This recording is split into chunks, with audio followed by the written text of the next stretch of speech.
Whether you consider yourself a casual player, a die-hard gamer, or indeed a critic, it should be obvious whether a game qualifies as being good or bad. But the problem is that is very subjective, and a lot of people have very, very different opinions, especially when they're covering games that you can only describe as being Marmite, aka you either love them or you hate them. So let's take a look at them. As I'm Jules, this is WhatCulture.com, and these are 10 video games that fans and critics can never agree on.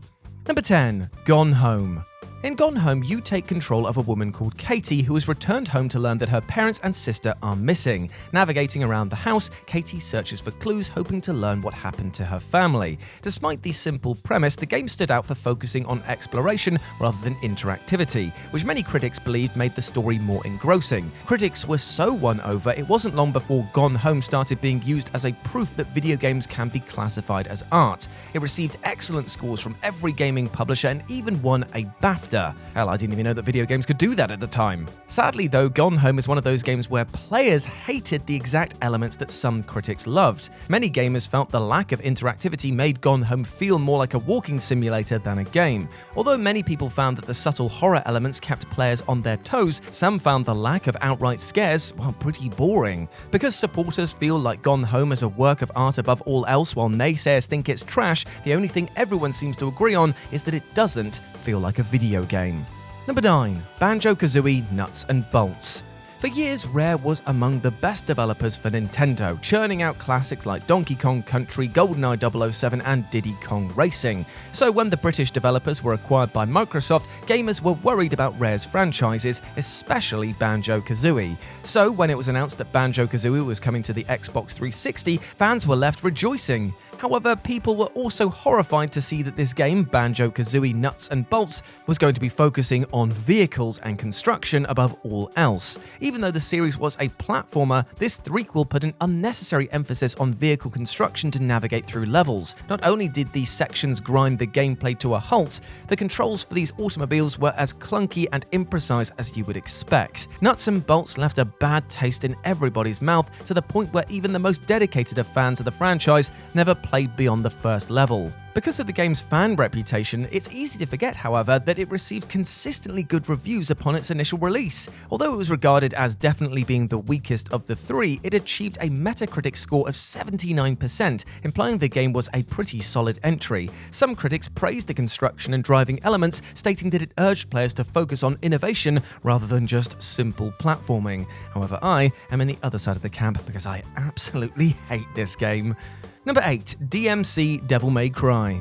Because the demon-hunting hack-and-slasher Devil May Cry was among the most highly rated games on the PS2, it was no surprise that Capcom fired out numerous sequels. Although the follow-ups were mostly great, apart from the second one, it felt like they were trying to be outlandish and over-the-top rather than being truly innovative. By the time the sequels incorporated missile-surfing sequences and butt-slapping jesters, it was apparent that the franchise was teetering on becoming a parody of itself. So it felt like a rather smart move when the developing team behind Devil May Cry announced a more grounded reboot called DMC. When critics praised the game's flexible combat system, fluid controls, and stellar art style, it seemed like the series would discard the in-your-face zaniness of the previous entries. But sadly, die-hard fans were disappointed that DMC didn't embrace the crazy outlandishness that defined Devil May Cry at that point. Although few people had problems with the gameplay itself, loyalists made it abundantly clear that they wouldn't support the new direction that Devil May Cry seemed to be going in. Even though DMC did receive consistently good reviews,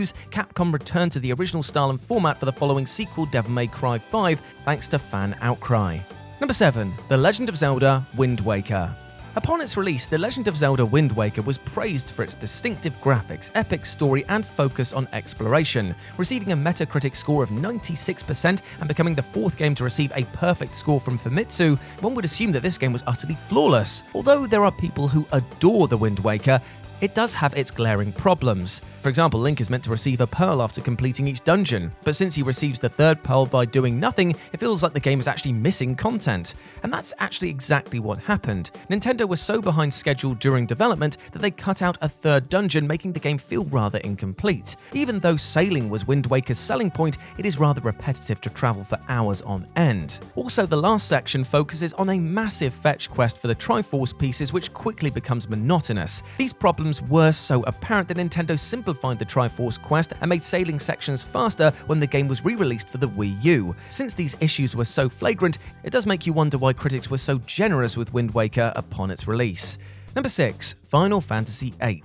The instant Final Fantasy VIII booted up, players were blown away by the stunning graphics and the beautiful orchestral score. Even though the characters in Final Fantasy VII resembled blocky Lego figures, everyone in Final Fantasy VIII has realistic proportions, looking as close to humans as video game characters could actually get, by 1999 standards of course. But despite Final Fantasy VIII's gorgeous aesthetic, it's regarded as among the weakest games in the series. Although the plot is nonsensical and the protagonist is more than whiny, it's the junctioning battle system that irked gamers the most. Junctioning requires the players to stockpile spells repeatedly to perform certain commands, which becomes quickly tiresome. The system is so unnecessarily complicated that you can play the entire game without fully understanding how junctioning works, and take it from me, that definitely happened on my first playthrough. Ooh, got to the third disc and couldn't beat a boss because that was fun. That was a fun time for me. But during its release, it was difficult to find anyone who would say a bad word about this game. It received perfect scores, becoming a bestseller in Japan and won EGM's Game of the Year. Edge, GameSpot, and other gaming magazines praised Final Fantasy VIII's junctioning system, claiming it was revolutionary. Now, don't get me wrong, Final Fantasy VIII is by no means a bad game. In fact, it's actually gone on to become one of my favorites in the series, but it is far from the best the series has to offer across the board. Number 5. Super Mario Sunshine. Now, Super Mario 64 is considered by many to be the greatest video game ever. It's so masterfully crafted that it is perceived as the template on how you should make 3D platformer games correctly. When Nintendo announced its sequel, Super Mario Sunshine, fans couldn't wait to see how it could possibly live up to its predecessor. But the problem is, it didn't. Even though Mario is renowned for its precise controls and camera, this wasn't the case here. Many players found themselves dying unfairly over and over while playing Sunshine because the camera kept sporadically swiveling, causing the Italian former plumber to miss a platform or two. The controls actually feel like they've regressed since they're janky and unresponsive, causing the player to screw up even the simplest of tasks. But if you read the reviews of Super Mario Sunshine upon its release, you would think that this was the best Mario game ever. And that's not an exaggeration. Several Nintendo magazines, including Game Informer and Computer and Video Games, claimed Sunshine was better than Super Mario 64. GamePro called it a masterpiece of superior game design. Although everyone is entitled to their own opinion, reviews like this are so undeservingly positive, you wonder if they actually played the full game. Number 4. Mass Effect 3. No matter how perfect a game seems, there are always a few naysayers who can pinpoint a couple of flaws. But when Mass Effect 3 was released, you couldn't find a single critic that said anything negative about it. Even though the hype for BioWare's sci-fi epic was through the roof, every critic promised ME3 surpassed everyone's expectations. Nevertheless, gamers were left fuming by the game's ending. Even though the player is given 3 choices during the conclusion, the climax is almost identical no matter what you choose to do. At first, it might sound unfair to dismiss a game purely based on a disappointing ending, but because every choice the player made throughout the series had a drastic effect on the characters and the storyline, it felt disingenuous, even hypocritical, for this principle not to apply to the bloody ending. But if you thought the game was perfect up until this point, well, guess again. Mass Effect 3 may have been the highest rated game of 2012, but that doesn't change the fact that the side quests are rather tedious and certain missions feel rushed, and the confrontation with the elusive man was rather anticlimactic. The game may not have been a disaster, but it definitely wasn't a masterpiece. Number 3. Metroid Other M. Metroid Other M may not have received the same accolades as the Metroid Prime series, but Team Ninja's action-adventure won over a lot of critics. The way the game switches from 2D, 3D, and first-person perspective is seamless, which allows the gameplay to feel more innovative and fluid than ever before in the franchise. Although the series' heroine Samus Aran is usually depicted as a silent warrior, Other M was the first entry to give her a speaking role. Because the game includes many cutscenes of Samus interacting with others, we finally got to see the intergalactic soldier as a flesh and blood human rather than being just a faceless avatar. Or at least that was the idea. Players were utterly horrified by Other M's dire performances, ridiculous story and awful dialogue. Sadly, nobody got it worse than Samus. Despite the fact that she's meant to be a badass bounty hunter, Other M depicts her as arrogant, unstable and erratic. What's worse is that you can't even skip the bloody cutscenes, meaning that you are forced to watch Other M ruin one of the most iconic video game characters ever. Cheers for that. Number 2. Deadly Premonition 1 and 2. Deadly Premonition is a survival horror where a private detective travels to a fictionalized town in America to investigate a murder. Now, even though the premise is dead serious, the game is stuffed with pop culture references and wacky humor, which jars with the story's tone.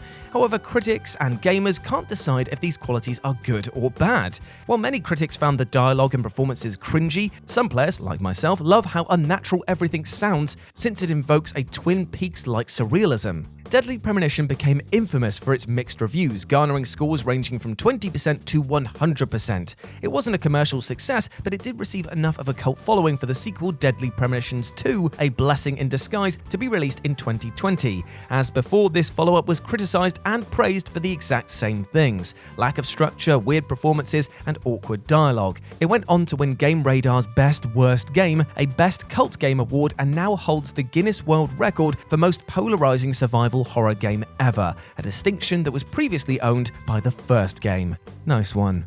And number 1, The Last of Us Part 2.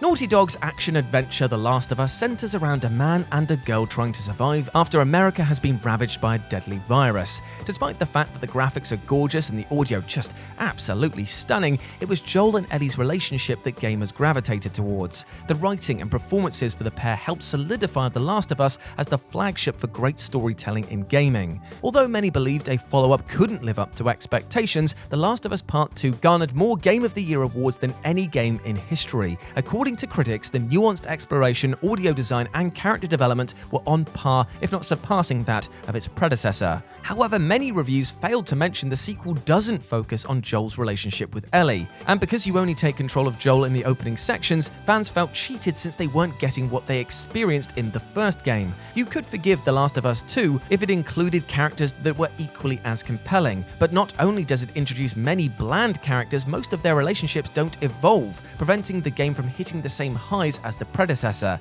Yes, the graphics and the music and the performances are flawless, but that doesn't change the fact that this sequel left out the most important element of the first game. And that, my friends, is the power of heart. But I'd be interested to hear what you think on this, because it is a very polarizing game. And there we go, my friends. Those were the 10 video games that fans and critics can never agree on. I hope that you enjoyed that, and please let me know what you thought about it down in the comments section below. As always, I've been Jules. You can go follow me over on Twitter at RetroJ with a 0, or you can swing by Live and Let's Dice, where I do all of my streaming outside of work, and it'd be great to see you over there.